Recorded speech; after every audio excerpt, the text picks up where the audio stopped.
Hi students, welcome to the channel. So today in this video we are going to discuss TCP/IP model. So TCP/IP model was developed prior to the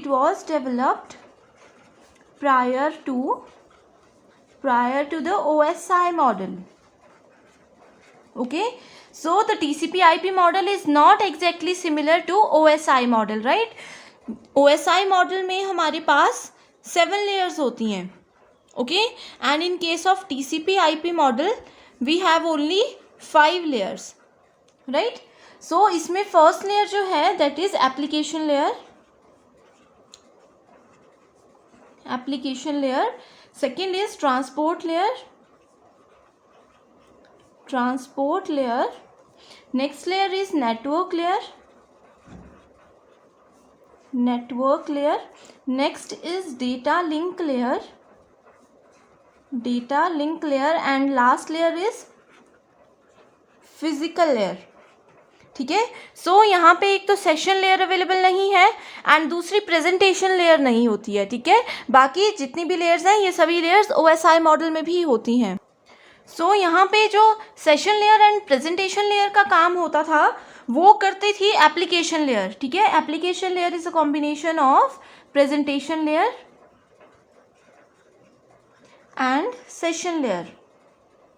ठीक है. सो पहले TCP/IP model होता था उसमें इस तरह से 5 layers में काम होता था. Presentation layer and session layer का जो भी वर्किंग होती है OSI मॉडल में वो सभी यहाँ पे एप्लीकेशन लेयर में परफॉर्म की जाती थी, राइट. बाकी सभी लेयर्स इंडिविजुअली काम करती थी. सो इन TCP/IP model the first 4 layers provide physical standards. Okay, first 4 layers जो होती हैं they provide physical standards,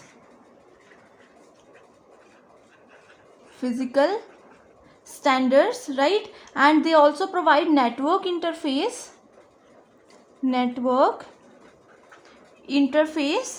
transport functions, right, that corresponds to the first 4 layers of OSI model, and these 4 layers are represented in TCP/IP model by single layer. ठीक है, by single layer that is application layer. ठीक है, ये सभी जो भी task होते हैं ये OSI मॉडल में हर एक लेयर अलग अलग करती थी काम. ठीक है, लेकिन TCP/IP मॉडल में क्या होता है सब कुछ जो भी ये रिस्पॉन्सिबिलिटीज़ होती हैं वो एप्लीकेशन लेयर की रिस्पॉन्सिबिलिटीज़ होती हैं. And TCP/IP is a hierarchical protocol made up of interactive modules. It is made up of interactive protocols का मतलब होता है set of rules. Okay, it is made up of some interactive protocols और some interactive modules and each of them provide specific functionalities. जैसे कि OSI model में हम लोगों ने डिस्कस किया था कि हर एक लेयर आपस में कनेक्टेड होती हैं एंड हर एक लेयर की क्या होता है रिस्पॉन्सिबिलिटीज़ डिफरेंट होती है, राइट. वैसे ही TCP/IP मॉडल में भी हर एक लेयर की रिस्पॉन्सिबिलिटीज़ अलग होती हैं बट ये कंबाइंड होती हैं, राइट. जैसे कि हम लोग एक सिंपल सा एग्जांपल लेते हैं. एक ऑफिस है, वहाँ पे डिफरेंट स्टाफ मेंबर्स हैं, राइट. अब ये जो मेंबर है ये सिर्फ अकाउंट्स का काम हैंडल करते हैं. ठीक है, ये डिज़ाइनिंग का काम करते हैं, राइट. ये रिक्रूटमेंट से रिलेटेड चीज़ें हैंडल करते हैं. सो इस तरह से क्या है ये हर एक की अलग अलग रिस्पॉन्सिबिलिटीज़ हैं, लेकिन हर एक जो एम्प्लॉई है वो कहीं ना कहीं आपस में लिंक है. जो रिक्रूटमेंट करेंगे वो कहीं ना कहीं उनकी सैलरी उनकी जो पे होगी उससे रिलेटेड काम भी करेंगे, राइट. एंड जो यहाँ पे डेटाबेस हैंडल कर रहे होंगे वो भी तो रिक्रूटमेंट करने के बाद डेटाबेस में उनकी एंट्री करेंगे. यानी कि ये सब अपना काम तो कर रहे हैं लेकिन कहीं ना कहीं किसी एक के काम का इफेक्ट दूसरे यूज़र पे दूसरे एम्प्लॉय पे पड़ता ही पड़ता है, राइट.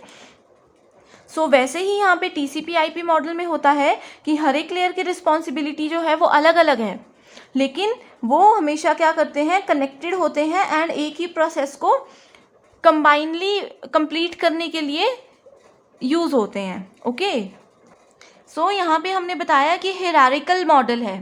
सो हायरार्किकल का मतलब होता है कि each upper layer protocol is supported by 2 और मोर लोअर लेवल प्रोटोकॉल्स.